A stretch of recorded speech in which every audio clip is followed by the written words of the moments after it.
Assalamualaikum warahmatullahi wabarakatuh. Perkenalkan, nama saya Yoga Bayu Prasetya, NIM 12402193318 dari kelas ES 3G tepatnya. Nah, di kali ini saya akan mempresentasikan laporan hasil observasi dari kelompok usaha pengrajin genteng. Di dalam paparan presentasi yang akan saya tampilkan, di sini saya akan membahas tentang pembahasan yang pertama yaitu tentang kajian teori, kemudian yang kedua yaitu profil singkat dari kelompok usaha, yaitu mengenai analisis mengenai tahapan kelompok tersebut berada dalam fase mana dan pendekatan yang tepat di bagian apa. Kemudian poin yang ketiga yaitu tentang peran agen pembaharu dalam kelompok tersebut. Dalam pembahasan kajian teori, akan terdapat tentang pengertian, fungsi, manfaat, dan tujuan, tahapan dan pendekatan, dan juga agen pembaharu dan teori apa yang digunakan. Pemberdayaan ekonomi. Apa pengertian dari pemberdayaan ekonomi? Menurut bahasa, berasal dari kata yang berarti tenaga atau kekuatan, proses, cara, pembuatan memberdayakan. Menurut Direktur Jenderal Pemberdayaan Masyarakat Desa pada tahun 2009, pemberdayaan merupakan upaya untuk menciptakan atau meningkatkan kapasitas masyarakat baik secara individu maupun berkelompok dalam memecahkan berbagai persoalan terkait upaya peningkatan kualitas hidup, kemandirian, dan kesejahteraannya. Demikian pemberdayaan ekonomi adalah usaha untuk mengembangkan potensi ekonomi masyarakat guna meningkatkan produktivitas dari masyarakat itu sendiri sehingga baik SDM maupun SDA di sekitar keberadaan masyarakat dapat ditingkatkan dan dioptimalkan. Kedua yaitu fungsi, tujuan, dan manfaat pemberdayaan. Bagaimana sih fungsi, tujuan, dan manfaat pemberdayaan? Kegiatan pemberdayaan ekonomi mencakup beberapa hal sehingga fungsi dan peran dari pemberdayaan ekonomi yaitu sebagai usaha untuk membangun masyarakat, membangkitkan keberadaan potensi masyarakat dan mengembangkan serta meningkatkan produktivitas masyarakat. Sehingga tujuan dari pemberdayaan ekonomi menunjukkan kepada keadaan atau hasil yang ingin dicapai oleh perubahan sosial, yaitu masyarakat miskin yang berdaya memiliki kekuasaan atau mempunyai pengetahuan dan kemampuan dalam memenuhi kebutuhan hidupnya, yaitu dalam bentuk fisik, ekonomi, maupun sosial. Yang ketiga yaitu tahapan dari pemberdayaan. Menurut Sumodinirat, pemberdayaan tidak bersifat selamanya, melainkan sampai masyarakat mampu untuk bergerak dan secara mandiri. Dalam tahapan pemberdayaan terdapat sebagai berikut. Satu, yaitu tentang tahap penyadaran dan pembentukan perilaku. Tahapan ini menuju perilaku sadar dan peduli sehingga merasa membutuhkan peningkatan kapasitas diri. Yang kedua yaitu tahap transformasi kemampuan berupa wawasan, pengetahuan, kecakapan, keterampilan agar terbuka wawasan dan memberikan keterampilan dasar sehingga dapat mengambil peran dalam pembangunan. Yang ketiga yaitu tahap peningkatan kemampuan intelektual yang berupa kecakapan dan keterampilan.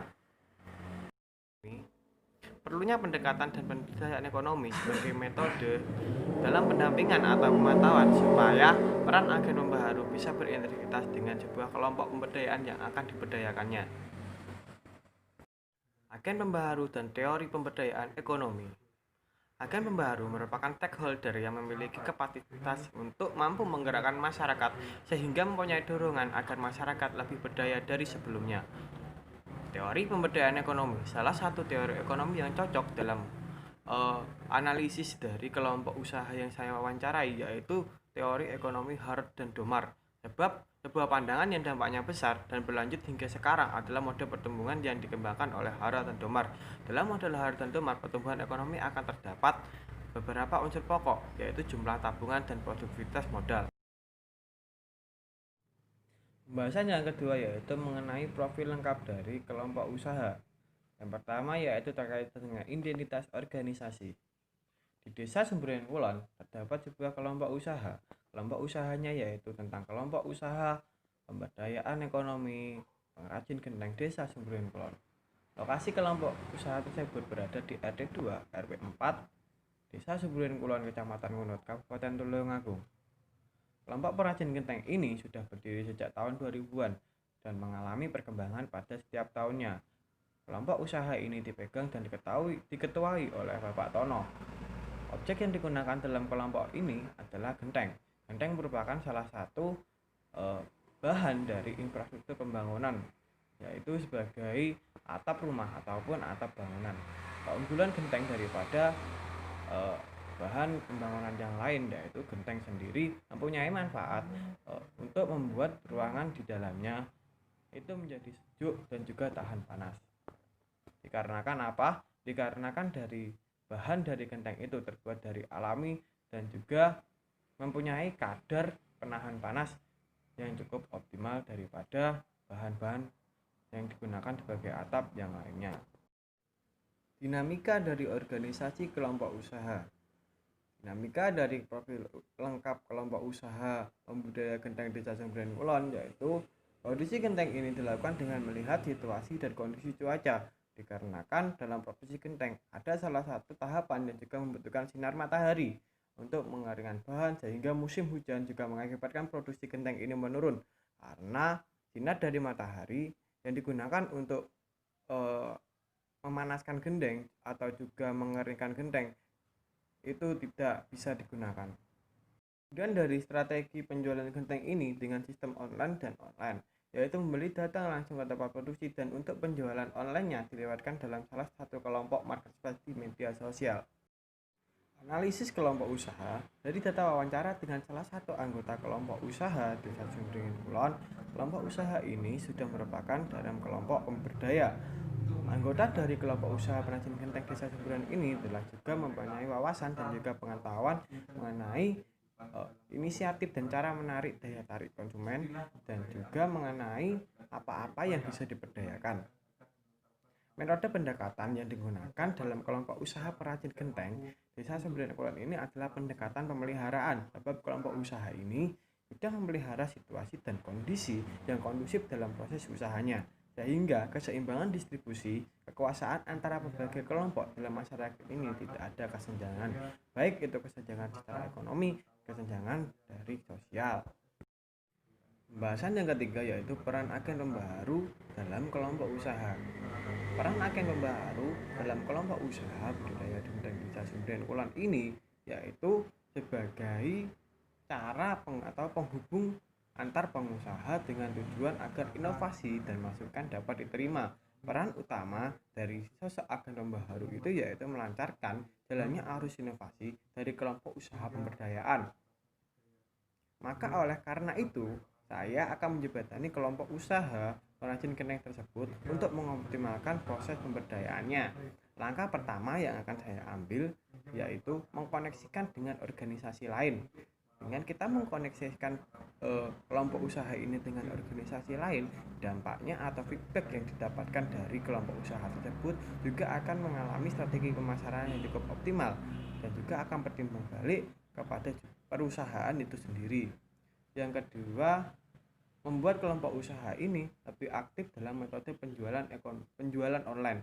Era sekarang adalah era digital, sehingga metode penjualan online harus lebih dioptimalkan juga.